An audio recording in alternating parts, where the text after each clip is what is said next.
Hi, mystery writers. Today I wanted to talk about the very beginning of your mystery and give you some keys about starting your mystery, what to do, because you're plunging your reader into the unknown.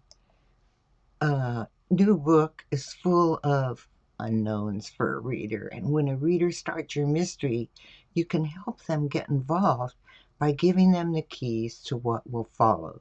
Your reader will know right away that this is the story for them. And for those of you who care about reviews, this is very important, because if your reader starts out thinking your story is one thing and then it turns out to be another, they're going to write you a bad review. Even if your story is good, it's just not right for that reader. So right away, you want to let your reader know several things that let them know this story is for me. So you want to give them a time, a place, a sleuth to love, a murder to solve, and you want to get them into your story. For new novelists, getting to the point is throttled by all those ideas that you have in your head and all the things you know about your story. But your main goal in the beginning is to engage your reader, to get them to care, to get them to think, oh, this is the kind of book I love.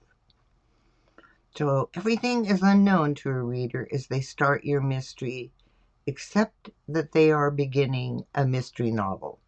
So you want to reassure your reader that the story you promised feels like the genre they want, gets your protagonist in action right away, and delivers a dilemma that keeps them reading for more. So, what are some of the keys that you can deliver to your reader right away? You can help your reader get into the story by including certain mystery trope requirements right at the beginning. So give them the basics. That's really what they need at the beginning of your story. First of all, they need to know where they are. I call it grounding the reader. In your very first scene, tell your reader where the story takes place. Is it a well-known big city, a future landscape, a period village? So ground your reader with a place. I'm going to feel, because this helps them feel like, okay, yes, I like stories that are set in this setting. All right. And of course, you want them to know, who's my hero? Your reader wants to see your hero sleuth in action right away, not drinking a morning cup of coffee and wondering what they're going to do today. Give your sleuth a dilemma and demonstrate a skill that he or she will use later on in the story to solve the mystery. Show at least one personality trait of your reader. These are the emotional hooks that get your reader to care about your character. Your sleuth is your reader's guide through the puzzle. And your reader wants to know who they are and whether they want to follow this particular character on a discovery adventure. You also want to let readers know what time it is, especially in history. Is it today? Is it yesterday? Is it sometime in the future? So, along with a place, let your readers know when the story takes place. If your story takes place in the current time, you don't need to emphasize the time that much. The surroundings will tell them that this is now. But for historical mysteries and futuristic or sci-fi mysteries, you need to set the time so readers don't expect it to be now and come up short when they discover it's not now. Anytime you bring your reader up short, they can put down the book and never open it again. So you want to be very clear at the beginning, when does this story take place? And then where's the action? The beginning is not the place to describe your hero's clothing in minute detail, and you want to save those details for later. You don't want to go into long descriptive setting narrative. Give your sleuth a problem. It doesn't have to be a big problem, it's just a problem.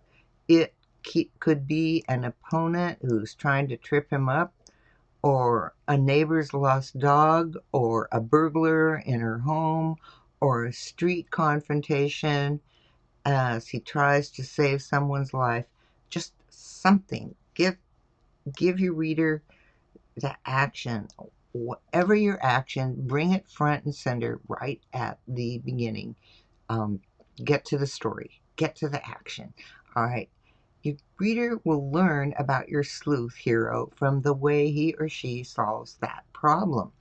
He may be a fighter or a thinker, but the goal is for you to show your sleuth in action, because this is a hint to your reader that, oh yeah, this is the kind of character I really like to follow in a story. And also, you want to set the tone for your story. How does it feel? Your writing tone tells the reader this is the type of story they like to read. Is it humorous? Is it noir? Is it traditional? Is there witty dialogue, repartee, action and more action? Set the tone of your narrative right at the beginning, so you're reassuring the reader that the genre you promised is what is in that story. You are introducing your storytelling skills to your reader. Then I wanted to indicate what I call story stoppers. These are the things to avoid, especially at the beginning. They're narratives that keep your story from starting off. You'll keep your reader from getting to the important ingredients that make them want to read your story. So minimize descriptive details at the beginning. No laundry list of your character features, and no laundry list of the setting. Just give them hints. Just give them enough to know where they are and who your protagonist is. You can sprinkle all those details in later. Right now, you want to get to the story.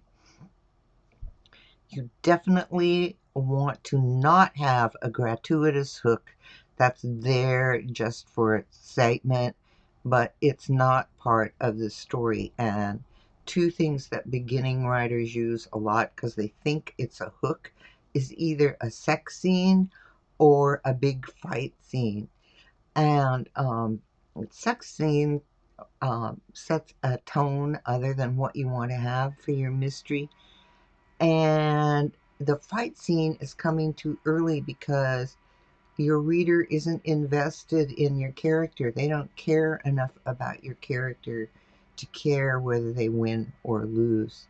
And the other thing you want to avoid at the beginning is backstory. Um, the protagonist thinking or dreaming about what happened before in their life.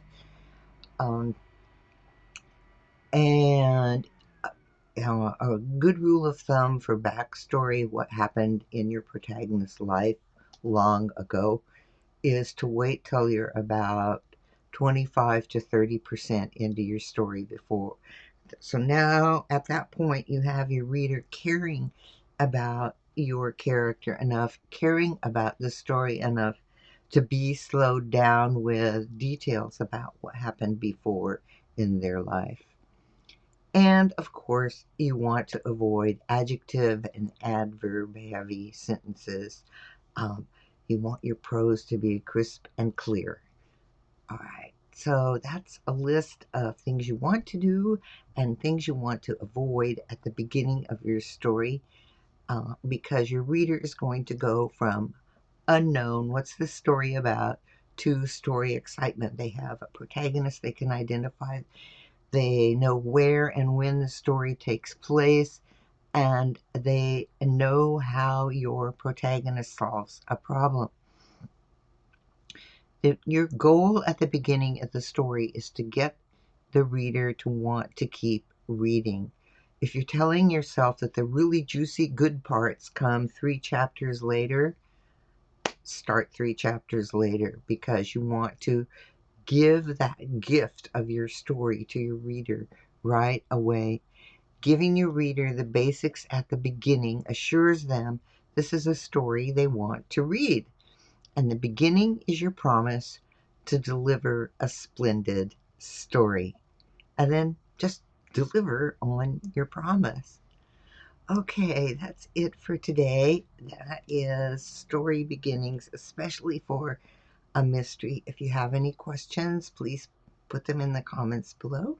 And I will see you next week in Mystery Writer Studio.